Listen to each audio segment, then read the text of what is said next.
راځي بدلون به راځي ټولنه به بدلېږي الله دې ته منتظر دی چې قرآن ما را نازل کړی نو په ټولنه کې څومره تغییر او بدلون راوستی د دې بدلون دغه نتیجه الله ګوري مؤمنان دا نتیجه باید وګوري نو عزتمندو دا څه چې ستاسو ماشومانو باندې قرآن زده کړه دا یو ستر عبادت هم ترسره کړه خو د دې پسې دویم قدم کې بیا د عمل دپاره زمینه برابرول خپل کور کې د عمل دپاره زمینه برابرول په دې اړه یو خبره لږه زه مخکې بول غواړم مونږ د اسلام په اړه تصور متاسفانه دا دی چې صرف کلمه ووایه او د کلمې نه پس که ډېر دینداره یو مونځ وکړه او روژې التزام وکړه پابندي وکړه او بس همدغه کې تقریبا یا یو څه وختونه تلاوت او قرآن عظیم الشان ولول د ټولو نه دینداره سړی زموږ ستاسو په ټولنه کې همدا ده چې همدغه یو څو عبادات کوي او مونږ هغې ته دینداره وایو خو عزتمندو دین ډېر پراخه مفهوم لري د دین معنا خپل ژوند د الله د نظام او د الله د قانون مطابق تېرولو ته وایي دا قرآن کې د اقیموا الصلاة دا کلمه یا یقیمون الصلاة دا ډېره کمه راغلې دا ډېره کمه راغلې دا 20 سپارې قرآن چې تاسو وګورئ په دې کې زما او ستا د ژوند ډېر نور مسایل پراته دي په دې کې زما او ستا دپاره د زکات مسایل پراته دي په دې کې زما او ستا دپاره د نکاح او د طلاق مسایل پراته دي د کورني ژوند مسایل پراته دي د بیع او اخیستلو راخیستلو مسایل پراته دي دلته د مسلمانانو سره به څنګه ګزاره کوې دا مسایل پکې پراته دي حتی د کافر او د بېدینه انسانانو سره به ستا تعامل او کړنه څنګه دا ټول پکې پراته دي نو قرآن دا 30 سپارې عزتمندو صرف مونځ کول نه دي صرف ذکر کول نه دي صرف جومات سره رابطه ساتل نه دي البته مونځ دا د ټولو نه ستره هغه د دین ستره ده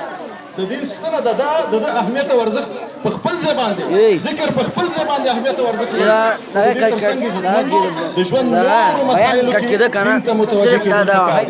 دا چې وره خپل کټ کې هلته دا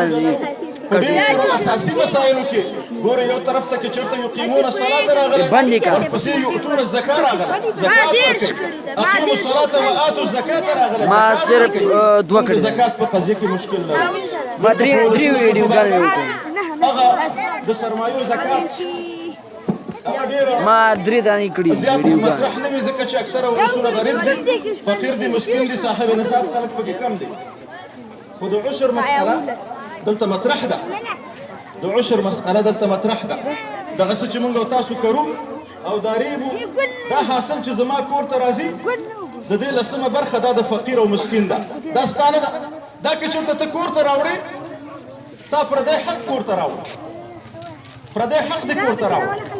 دا ستا حق نه دی هغه قضیه نه ورکړه یا که کور ته دې راوړ ستا باید ذهن کې دا مسله موجوده وي چې دغه لسمه برخه دا زما نه ده دا د فقیر او د مسکین او د همغه اته ډلو چې قرآن عظیم الشان د هغې یادونه کړې د هغوی حق دی هغوی ته باید ورکړی شي مونږ په دې اړه مشکل لرو مونږ دا فکر کوو چې زما خو خیر ده یو خروار دوه خرواره غنم شوي یا لږه ترکاري مرکاري شوې ده په دې کې خو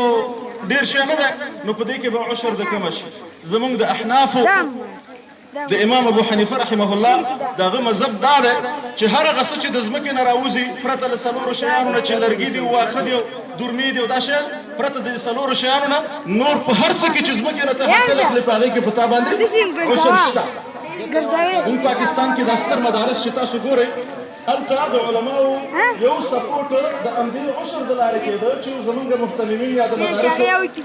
علما چې دي هغه غریب او فقیر وو نو هغوی به دا عشر قبضاوه هغوی به بیا مدارسو مصارف د هغې نه پوره کول هغوی به هم په دې اړه باندې دغه کوه نو ستاسو دا د عشر مسئله عزتمندو زه صرف په دې وجه یادوم چې زمونږ په دې ټولنه کې لږ کمبود په دې اړه شته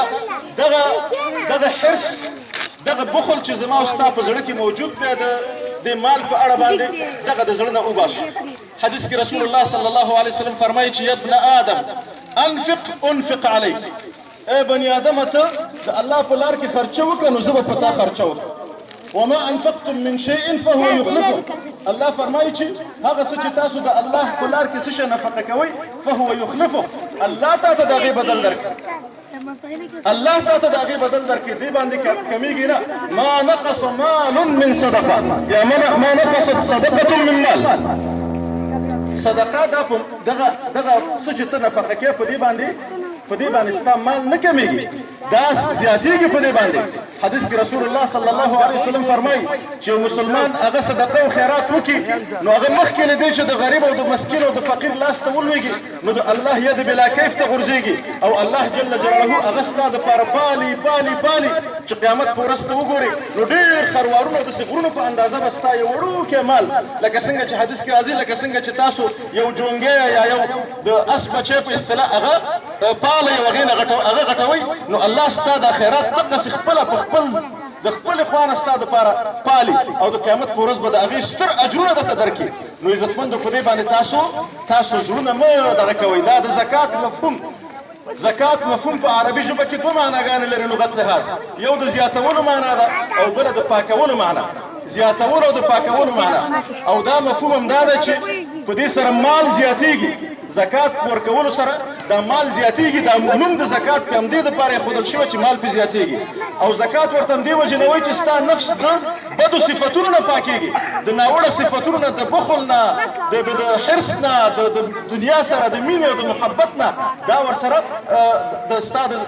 زړه نه پاکېږي ستا نفس په دې سره پاکېږي ستا ټولنه په دې سره پاکېږي ستا ډېر مسایل دې په دې سره پاکېږي او عشر دا خپله زکات دی دغه سبزیجات او دا په اصطلاح زراعتي شیانو کې چې کوم څه دي مونږ عشر ورته وایو خو دا همغه زکات دی چې په نورو اصطلاحاتو ورته زکات وایي فرمان هم ختم کړی شته زکات یو برخه ده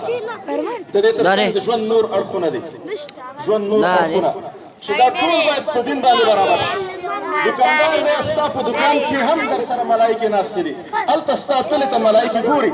چې تا څه کړي دي پیغمبرانو علیهم الصلاة والسلام د هغوی وظیفه همدا وه چې هغوی په خپل قوم کې چې کوم ناوړه او بد صفت وګوري نو هغوی به د هغه بد صفته هغوی اصلاح کوي همدې وجې نه زمونږ پیغمبرانو کې قرآن عظیم الشان د هغوی نه داسې مونږ ته خبر راکوي چې هغوی